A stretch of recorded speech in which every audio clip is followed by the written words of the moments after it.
Andrew Fabro. Why is exteriorization such a big deal in Scientology? Did you ever exteriorize, and what was it like? Does science explain this as simply a hallucination?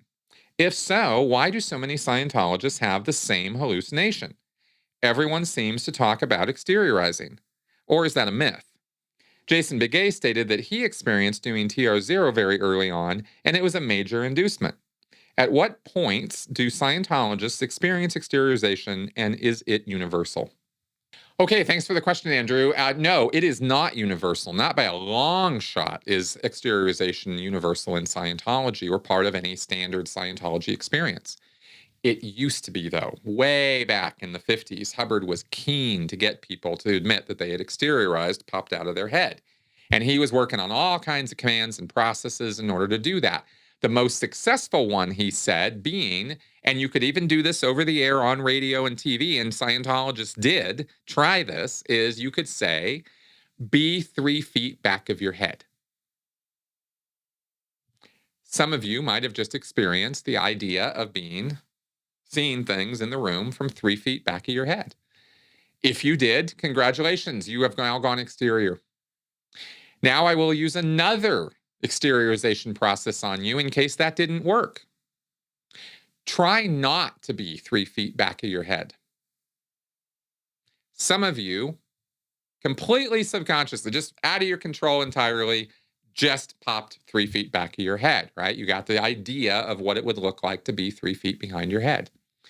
That's imagination, folks. That's not you popping out of your head. That's not exteriorization. It is a hallucination. It's one that you created.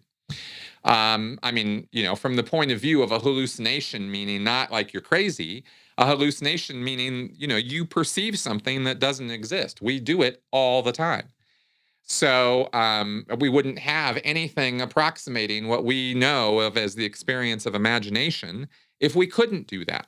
So, don't think there's anything wrong with that. The problem is when you start acknowledging those ideas that are created as reality. And that's where L. Ron Hubbard pushed people hard to go on this subject of exteriorization, because he thought from experience at the time that somebody admitting that they had exteriorized would therefore be proving to themselves that Scientology works. Because what other possible explanation could there be for popping out of your head or seeing things from the corner of the room or whatever the experience you had was? What other explanation could there be than you are a Thetan, a spiritual entity, and you just proved it? Because how else could that possibly have happened?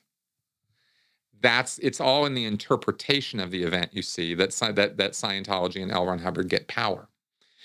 So, is it everyone seems to be talking about exteriorization? No, everybody's not talking about exteriorization. It is a popular topic, but it's not a universal standard that you have to meet in order to go up the bridge or be a Scientologist. The entire time I was in Scientology, I never once went exterior with full perception, quote unquote. And that's the big game in Scientology, is going exterior with full perception. In other words, you can see, smell, sense, touch what's going on around you, and you could take off to Mars if you wanted to and, roam around on the poles or go check out Venus or something, If you're exteriorized, why not? Go for it, sure, Lots of Scientologists talk about that.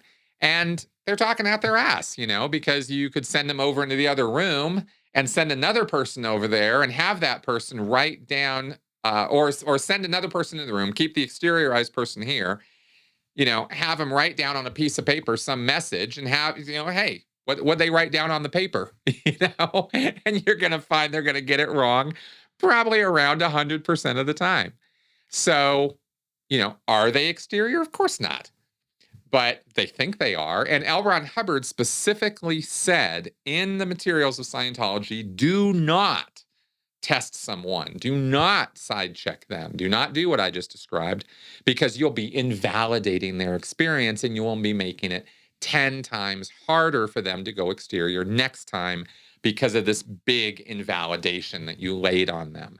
Their truth is their reality, and that's how reality works, according to L. Ron Hubbard. What's true for you is true and all that. There have been people who have correctly argued that Hubbard wasn't saying all of reality is relative, but as Scientology is truly practiced within the culture of Scientology, reality is completely relative. So, so that's a truth there.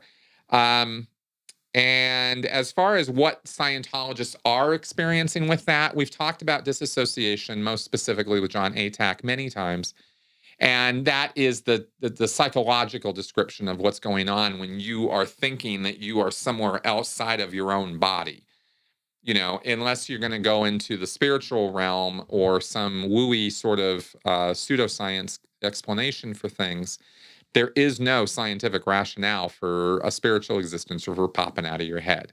So, as that is experienced, it's considered a low grade form of disassociation. And I agree that that's probably what's going on there. So, that's the explanation for it. And I hope that was an informative answer for you.